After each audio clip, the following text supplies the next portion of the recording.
지난해 12월 17일 니콘은 Z6와 Z7을 위한 3.2 버전의 펌웨어를 공개했습니다.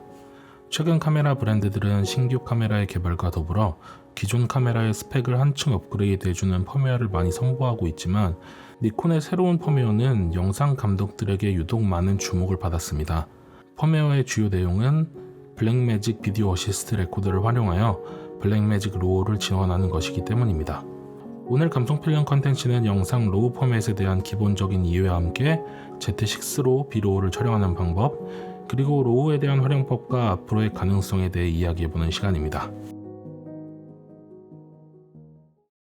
지난 몇 년간 하이 아마추어를 비롯한 소규모 영상 시장의 가장 큰 화두는 로그 감마였습니다. 시네마 카메라에서 가능하던 로그 감마를 스틸 카메라에 넣음으로써 작고 가벼운 영상 카메라들의 시대가 열렸죠. 지금은 대부분의 중고가형 미러리스 카메라에도 로그 감마가 탑재되어 있습니다. 이렇게 사진 카메라가 영상 성능을 높이고 있을 때 또 다른 회사들은 시네마 카메라의 소형화를 진행하고 있었는데요. 바로 블랙매직 디자인이라는 회사의 BMPCC 시리즈가 그것입니다. BMCC에서부터 시작된 블랙매직 카메라의 소형 시네마 카메라에는 중요한 특징이 하나 있습니다. 바로 로우 포맷을 지원한다는 것인데요. 사진을 촬영하시는 분들이라면 로우라는 포맷에 익숙하시겠지만 영상을 취미로 하시는 분들이라면 조금 생소할 수 있는 개념인데요. 로우란 가공되지 않은 것이라고 생각하시면 편할 것 같아요. 카메라는 빛을 받아들여 이미지를 기록합니다. 우리의 눈도 빛과 색을 지각하죠. 하지만 그 정도는 모두 다릅니다. 1931년 국제조명위원회에서는 산업화를 위하여 이 지각의 정도를 표준화했습니다. 그 결과가 CIE 1931 색도도입니다. 이와 같이 빛과 색을 2차원 혹은 3차원으로 표현하는 것을 색공간이라고 합니다. 색공간은 세 가지의 특성이 있는데요. 첫 번째는 색역입니다. 개멋이라고도 하는 이 색역은 색공간이 어느 정도까지 색을 재현할 수 있는지를 뜻합니다. 두 번째는 화이트 포인트입니다. 화이트 포인트는 절대적 하얀색이 아니라 광원에 따른 하얀색을 의미합니다. 해가 지고 노을이 질 때 하얀색 종이를 보면 약간 따뜻한 색으로 보이죠? 이렇게 상황에 따른 하얀색의 포인트입니다. 마지막으로는 감마입니다. 인간의 눈은 비선형적이기 때문에 밝기를 제대로 표현하기 위해서는 보정을 해줘야 합니다. 이 감마 보정을 통해 우리는 한정된 데이터에서 다른 디아를 만들 수 있다는 것을 알게 되었고 다양한 감마 프로파일이 만들어지기도 했습니다. 지금 우리가 흔하게 사용하고 있는 로그 감마도 감마의 일종이죠. 이렇게 색공간이 지정이 되어야 우리 눈에 이미지가 영상으로 보이게 되는데요. 로우란 이런 색공간들을 결정하지 않고 저장되는 방식을 의미합니다. 즉 후반 작업에서 색역, 화이트 밸런스, 감마를 변경할 수 있다는 것이죠. 여기에 ISO도 변경이 가능합니다. 이러한 영상 로우 파일에는 여러가지 포맷이 있습니다. 시네마 DNG, 레드사의 R3D, 아리사의 무압축 로우, 캐논의 시네마 로우 라이트, 소니에서도 로우 포맷을 가지고 있고요.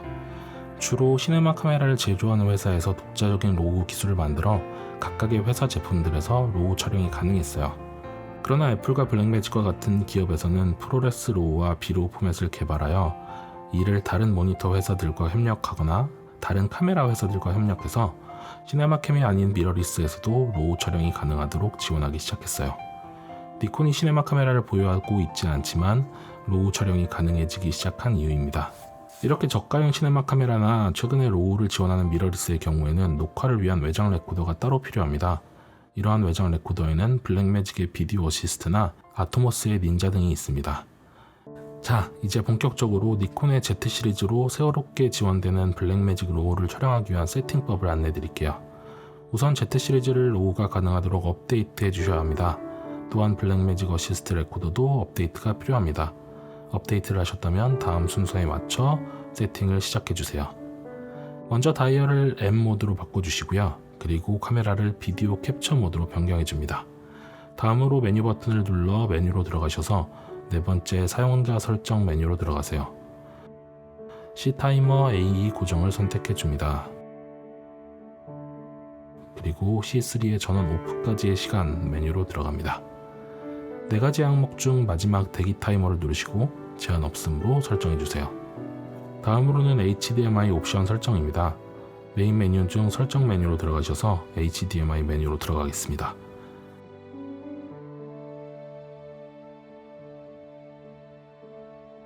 아래 고급 옵션을 눌러주세요.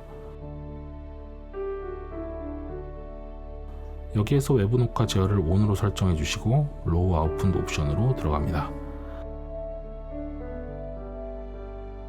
맨 처음 로우 아웃풋을 이네이블로 바꿔주세요. 다음으로 로우 아웃풋 모드는 해상도 설정인데요. 저는 4K 24p FX 모드로 설정하겠습니다. 마지막 로우 아웃풋 타입에서는 블랙매직 로우를 사용하기 위해서 타입 B로 설정을 해주시면 되고요. 다음으로 타임코드 설정이 필요합니다. 동영상 촬영 메뉴로 들어가셔서 가장 아래쪽에 있는 타임코드 메뉴로 들어가 주세요.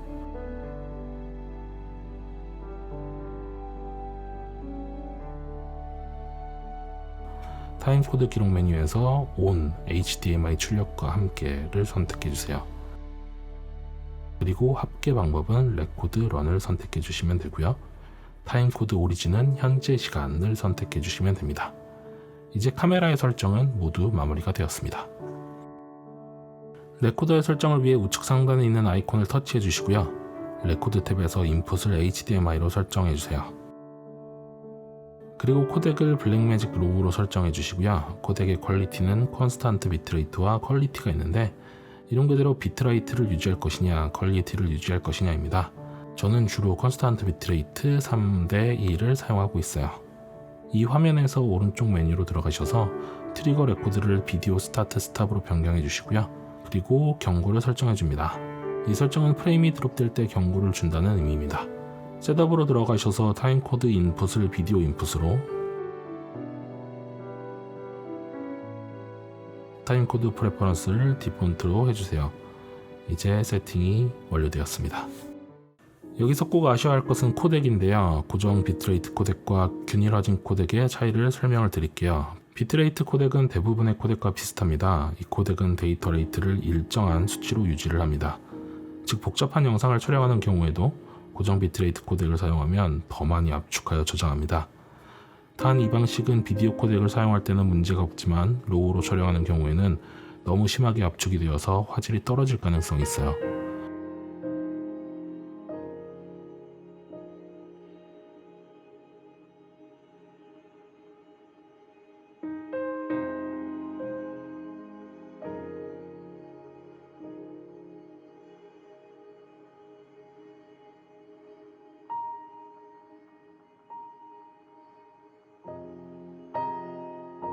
이 문제를 해결하기 위해 블랙매직 로우는 균일 화질이라는 옵션을 제공하는데요.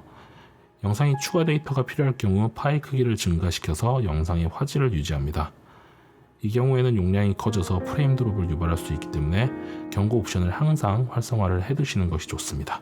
로우 포맷은 데이터를 가공하여 기록하지는 않지만 촬영 당시 옵션에 따라 메타데이터 형태로 정보를 기록하여 우리에게 이미지를 보여줍니다. 나중에 후반 작업을 위해 로우로 촬영을 하더라도 급하게 영상을 제작해야 하는 경우에는 메타데이터 기능을 사용해서 비디오 감마로 촬영 후에 편집 소프트웨어에서 촬영 영상을 열어보면 영상에 이미 비디오 감마로 적용이 되어 있습니다.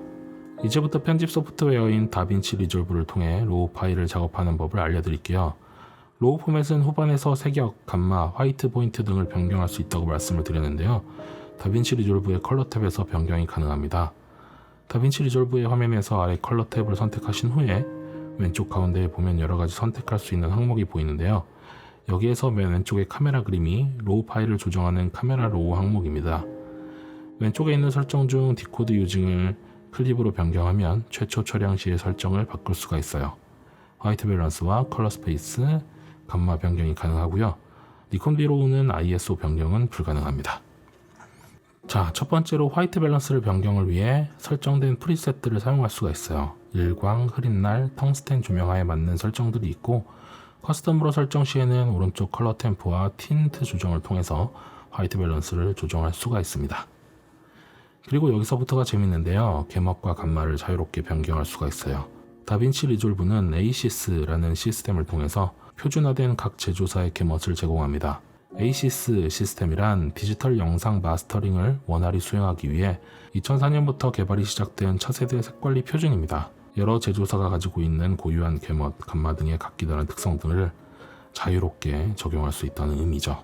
제가 촬영한 비로우의 개멋은 렉 2020입니다. 만약 제가 타사의 개멋을 활용한 워크플로우를 가지고 있었다면 색역을 타사의 개멋으로 변경할 수가 있으며 감마 또한 변경할 수가 있어요. 자, 이 화면을 타사의 개멋과 감마로 변경한 뒤 해당 회사의 709롯을 적용해 보겠습니다.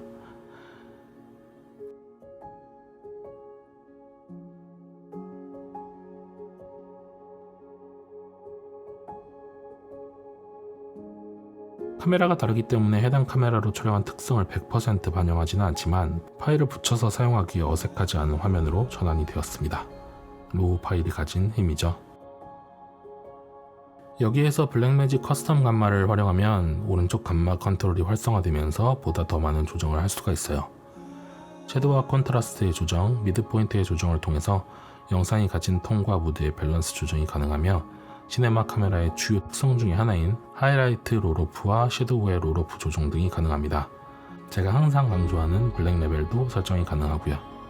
로우를 통해 많이 담은 하이라이트와 섀도우의 개조를 더욱더 잘 사용할 수 있도록 미세하게 조정이 가능하다는 의미죠. 메이저 스틸 카메라 회사에서 미러리스 바디에 로우 포맷을 적용한 건 의외로 니콘이 처음이었습니다. Z6를 발매하면서 아토모스 애플과의 협력을 통해서 프로레스 로우의 포맷을 적용했어요. 장시간의 개발이 진행되고 나온 결과물은 좋은 점도 물론 많이 있었지만 아쉬운 점도 있었죠. 포맷은 애플에서 개발하고 녹화는 아토모스라는 회사의 닌자를 통해서 진행이 되고 카메라는 니콘이다 보니 문제점이 발생했을 때 빠르게 대처하기가 어려웠고 프로레스 로우라는 포맷 자체가 당시에는 제대로 준비가 안 된 상황이다 보니까 이것이 포맷의 문제인지 편집 프로그램의 문제인지 카메라의 문제인지 알기가 어려웠어요. 위에 자세히 설명드린 것처럼 로우 포맷을 우리가 볼 수 있게 만들어주기 위해서는 편집 프로그램에서의 현상 과정이 필요한데요. 프리미어와 파이널 컷에서 조금씩 지원이 되고 있긴 하지만 초기에는 간신히 이미지만 볼 수 있을 정도였고 개멋이나 감마 조정은 어려운 상태였습니다. 해당 포맷을 지원하는 편집 프로그램이 극단적으로는 ACS를 지원하지도 않기 때문에 업데이트를 할 때마다 카메라 제조사에서 프로파일을 지원해줘야 되기도 했어요. 그걸 적용하기 위한 방법을 또 공부를 해서 알아야 됐고요. 비로우는 포맷 제조사와 레코더 그리고 편집 프로그램이 하나로 일원화되어 있습니다. 문제가 생긴다면 니콘과 블랙매직 둘만 해결하면 되기 때문에 보다 더 안정적인 환경을 구축할 수가 있어요. 예전에 한번 제가 라이브에서 니콘이 블랙매직과 손을 잡았으면 한다라는 이야기를 한 적이 있는데요. 시네마 카메라를 보유하지 않고 있는 니콘이 영상 스펙을 강화하기 위해서는 안정적인 로우 포맷이 필요했고 또한 자체 포맷을 가지고 있으면서 시네마 카메라도 제조하여 판매하는 블랙매직 입장에서는 로우 포맷은 다양하게 활용되면 좋지만 시네마 카메라의 점유율은 빠뜨릴 수가 없겠죠.